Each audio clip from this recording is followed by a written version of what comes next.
कहानी मैं हूं ना। क्षितिज के घर में प्रवेश करते ही उसके चेहरे के भावों को देखकर मैं समझ गई कि वही हुआ है जिसका मुझे अंदेशा था। रिजल्ट क्या रहा? मैंने किचन से निकलते हुए पूछा। मैं फेल हो गया। क्षितिज ने संक्षिप्त सा उत्तर देकर सिर झुका लिया। वो अंदर से दुखी था, परेशान तो था, पर ज्यादा कुछ नहीं कहेगा ये मैं खूब जानती थी। बचपन से ही अंतर्मुखी रहा है, पर मैं उसके चेहरे के हर उतार चढ़ाव को पढ़ लेती थी। माँ हूं ना, आज क्षितिज का बीए सेकेंडरी ईयर का रिजल्ट आया है। मैंने भी अनमने ढंग से सारा काम निपटाया। मन तो उद्गन था। क्षितिज के बारे में सोचते हुए अतीत के वर्षों पर नजर चली ही जाती है। वक्त के साथ जो बीत गया है वह आज भी मेरे दिल से गुजरा नहीं है, बल्कि अक्सर बोझ मेरे दिलो दिमाग पर हावी हो जाता है।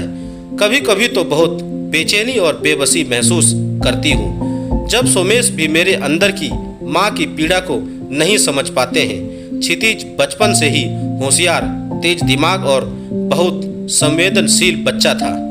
हमारे संयुक्त परिवार में क्षितिज को सभी का भरपूर प्यार मिला। 3 साल की उम्र में स्कूल में नाम लिखा दिया गया।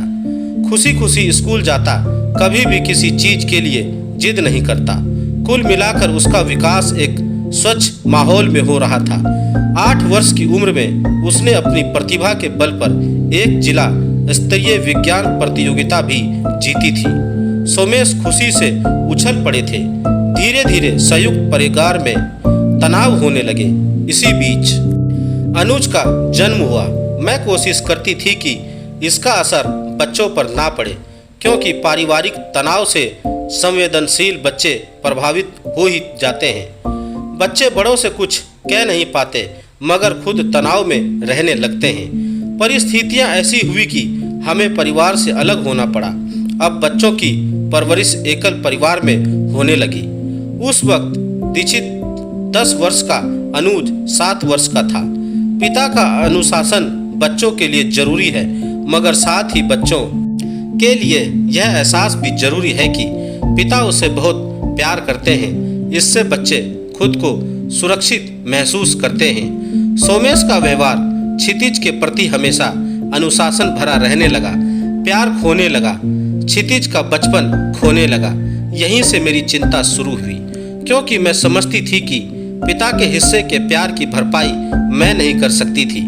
अकेले में मैं सोमेश को समझाती, मगर मेरी बातों को उन्होंने कभी गंभीरता से नहीं लिया।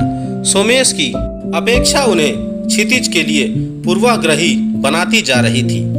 वे क्षितिज में सारी खूबियां ही देखना चाहते थे। उसे दूसरे बच्चों की झूठी शिकायतों पर सबके सामने डांटना, मारना, प्यार से कभी पास बुलाकर प्यार करना तो जैसे भूल ही गए थे। सोमेश हर वक्त सहमा सा रहता था। क्षितिज कभी कोई अच्छा काम करता तो सोमेश की तारीफ पाना चाहता था, लेकिन ऐसा नहीं होता था।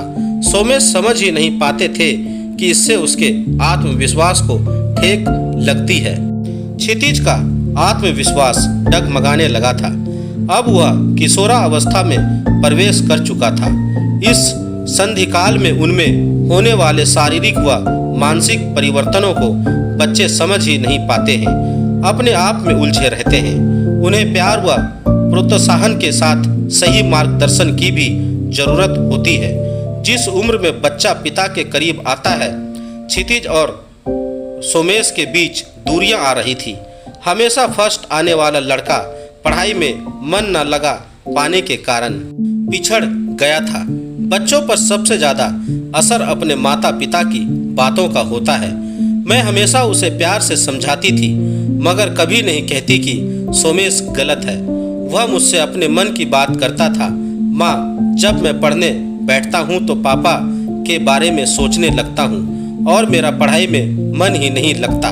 सोचता हूँ कि मुझसे कोई गलती न हो जाए, फिर भी कुछ न कुछ हो ही जाता है और पापा नाराज हो जाते हैं। मैं चाहकर भी उसके लिए कुछ नहीं कर पाती थी। मैं भी उन कमजोर माँओं में से थी जो पति की गलतियों में भी उन्हीं का साथ देती है, बेटे को सहारा नहीं देती। क्षितिज मेरे रवेश से कभी कभी अकेला पड़ जाता था। ये मुझे बहुत बाद में महसूस हुआ और हमेशा पत्नी के आगे मेरे अंदर की माँ कमजोर पड़ गई। स्त्री अपने पुत्र से भी उतना ही प्यार करती है जितना अपने पति से, सिर्फ भाव में अंतर होता है। मेरे विरोध ना करने के पीछे मेरी यही सोच थी कि कहीं मेरा सहयोग पाकर क्षितिज पिता की अवहेलना ना करने लगे। शुरू में तो सोमेश के ऑफिस से लौटने का वक्त होता तो क्षितिज अनुज को साथ लेकर घर का कोई कोना ढूंढ लेता। सोमेश के सामने आने से डरता था। बहुत कोमल होता है बाल मन, डर गहरे बैठ जाता है। जिस उम्र में किशोर माँ का आंचल छोड़कर बाहर की दुनिया में पिता का हाथ पकड़कर चलना चाहता है, अपने आप को पिता के साथ ज्यादा सुरक्षित पाता है, उसी उम्र में पिता को लेकर असुरक्षित महसूस कर रहा था। क्षितिज किशोरा अवस्था खुद शारीरिक व मानसिक स्थिरता का दौर होता है। किशोर इतनी मानसिक दबाव से गुजरते हैं कि उन्हें बहुत प्यार से समझाने की जरूरत होती है। विश्वास को भी प्रोत्साहन की जरूरत होती है, वरना वो भी भटक जाता है। सोमेश के दूसरे बच्चों के साथ अति प्रेम पूर्वक व्यवहार व किसी बच्चों की मामूली शिकायत पर भी क्षितिज को बच्चों के सामने या किसी के भी सामने बुरी तरह डांटना, अपशब्द बोलना, उनका अधिकार प्रदर्शन करना, इन सब से वह अंदर ही अंदर घुटता रहा था। किशोरा अवस्था के क्रम कमल का काल में उसकी प्रतिभा व आत्मविश्वास दोनों ही खोते चले गए। उसके बोलने का अंदाज तीखा होता गया। वह सोमेश को जवाब भी देने लगा। मैंने कभी हिम्मत तो नहीं हारी, लेकिन आज जैसे परिस्थितियों ने मुझे हरा दिया। मेरा कर्तव्य हमेशा मेरी भावनाओं पर हावी रहा, मगर नतीजा क्या रहा? बीबी जी, ओह बीबी जी, हाँ, अरे तुम कब आई? नौकरानी के बर्तन खाली करने की आवाज से मेरी तंद्रा टूटी। अतीत के गलियारे में भटकते हुए वक्त का पता ही नहीं चला। घड़ी की ओर देखा, शाम हो चली थी। क्षितिज सुबह से चुपचाप अपने कमरे में लेटा था। आज पहली बार सोमेश ने उसे कुछ नहीं कहा था। हालांकि ये मैं जानती थी कि क्षितिज का फेल होना उनके लिए बहुत असहज बात थी। मुझसे भी अपने दिल का हाल नहीं कहेंगे, मगर इसका सकारात्मक प्रभाव पड़ा था। कुछ न कहकर इंसान वो सब कुछ कह जाता है जो वो बोलकर शब्दों में नहीं कह सकता।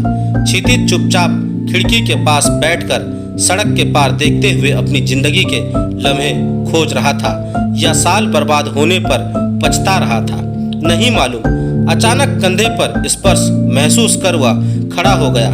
सामने सोमेश खड़े थे, एक पिता बनकर अपने बेटे की सारी कमियां गलतियां माफ करने को तैयार, अपने अक्स को खुद में समेट लेने को तैयार। उसे गले लगा लिया। क्षितिज की भी आंखें नम थी। बरसों से अंदर छुपे बादलों ने बरसना शुरू कर दिया। पापा को इस रूम में तो उसने देखा ही नहीं था कभी। मैंने कमरे में प्रवेश किया तो देखा उसके चेहरे पर वह सुखद आश्चर्य था। आंखों में पानी था, पर मेरे दिल की जमीन मुझे कुछ गीली गीली लगी। इस दृश्य का सपना तो मेरी जागती आंखों ने ना जाने कितनी बार देखा होगा। नहीं जानती थी कि कभी छोटी सी असफलता भी इतनी बड़ी सफलता का रास्ता होती है। क्षितिज, पास फेल तो जिंदगी में लगा ही रहता है बेटा। सोचो तुमसे चूक कहाँ हुई, वहीं से फिर शुरुआत करो। मैं हूं ना। सोमेश ने क्षितिज के गालों को सहलाते हुए कहा। पापा। क्षितिज तो बस अपने पापा का चेहरा ही देख रहा था। जिस शब्द को पापा के मुंह से सुनने को तरसता उसका बचपन पीछे रह गया था, उसे आज पापा के मुंह से सुनने की कल्पना भी नहीं की थी। हाँ बेटा, तुम्हारे पापा तुम्हारे साथ है ना। ये कोई जिंदगी की आखिरी परीक्षा तो नहीं थी। सोमेश ने क्षितिज को सीने से लगा लिया। मुझे देखकर सोमेश ने कहा, तुम सच कहती थी साक्षी। मैंने ही अपने बच्चे को समझने में बहुत देर कर दी। मैं खामोश थी, क्या कहती। गर्मी की उमस भरी शाम में भी जैसे मुझे ठंडी हवा के झोंकों का आभास हो रहा था। सोच रही थी कि एक पिता अपने बच्चे से अपना छोड़कर ये बात कहेंगे, मैं इतने साल क्यों लगा देता है कि बेटा मुझे तुमसे बहुत प्यार है। दोस्तों, आपको मेरी यह कहानी कैसी लगी आप मुझे मेरे कमेंट्स बॉक्स में जाकर मुझे बता सकते हैं। और अगर आप मेरे चैनल पर नए हैं तो मेरे चैनल को सब्सक्राइब जरूर करें और बेल आइकन का बटन भी दबा दें।